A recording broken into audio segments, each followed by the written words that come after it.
शिव पुराण के अनुसार महादेव शिव और नंदी बैल की कथा। देवों के देव महादेव त्रिदेवों में से एक हैं। भगवान शिव अपने अंदर पूरा ब्रह्मांड समाये हुए हैं।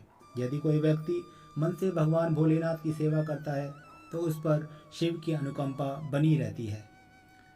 नंदी भगवान भोलेनाथ के वाहन हैं और उनके सबसे प्रिय भक्तों में से एक हैं। आइए जानते हैं क्या है शिव नंदी की कथा। शिलाद मुनि नाम के एक ब्रह्मचारी थे। शिलाद निरंतर अपने योग और तप आदि में व्यस्त रहते थे, जिसके कारण वह गृहस्थाश्रम नहीं अपनाना चाहते थे।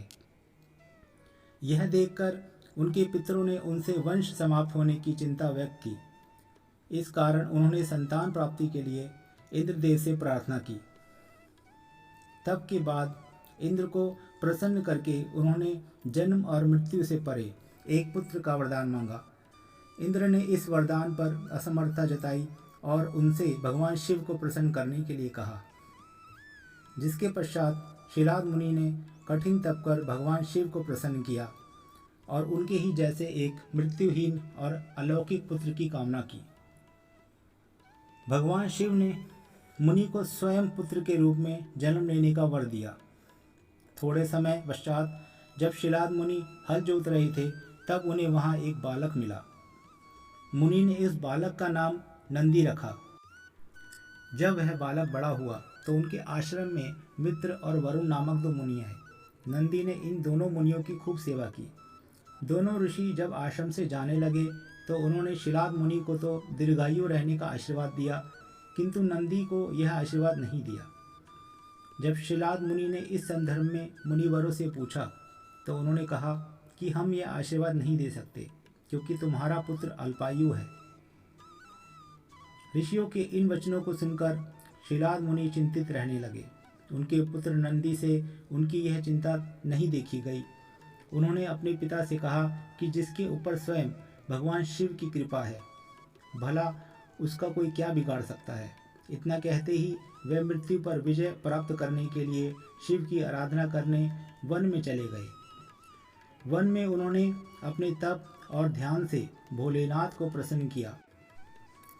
जब भगवान शिव ने उन्हें दर्शन दिए तब नंदी ने कहा कि प्रभु, मैं उम्र भर केवल आपकी सेवा करना चाहता हूँ।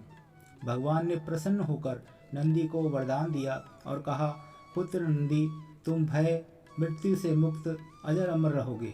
मेरी कृपा से तुम जरा जन्म और मृत्यु किसी का भी भय नहीं होगा। भगवान शिव ने उन्हें एक बैल का मुख दिया। उसके बाद नंदी न सिर्फ भगवान शिव के वाहन बल्कि उनके सर्वश्रेष्ठ गणों में से एक के रूप में पहचाने जाने लगे। भगवान शिव के प्रति नंदी के इस भक्ति और समर्पण के कारण आज कलयुग में भी हर शिव मंदिर में भगवान शिव के साथ नंदी हमेशा विराजमान रहते हैं। माना जाता है कि यदि आप मनोकामना नंदी के कान में बोलते हैं तो वह भगवान शिव सबसे शीघ्र सुनते हैं। नंदी सिर्फ शिव जी की सवारी ही नहीं है, बल्कि वह शिव के सबसे बड़े भक्त भी हैं। कहा जाता है कि जब समुद्र मंथन में हालाहल विष निकला तो शिव जी ने उसे पी लिया, क्योंकि इससे संसार को बचाया जा सके। लेकिन विषपान करते समय इसकी कुछ बूंदें नीचे गिर गई थी, जिसे नंदी ने जीभ से चाटकर साफ किया। नंदी का यह समर्पण भाव देख महादेव प्रसन्न हुए और उसे सबसे बड़े भक्त की उपाधि दी। तो प्रिय भक्तों, आपको यह पुरानी कथा कैसी लगी कमेंट बॉक्स में अवश्य बताएं। साथ ही वीडियो को लाइक और चैनल को सब्सक्राइब अवश्य करें। हर हर महादेव, हर हर महादेव, हर हर महादेव।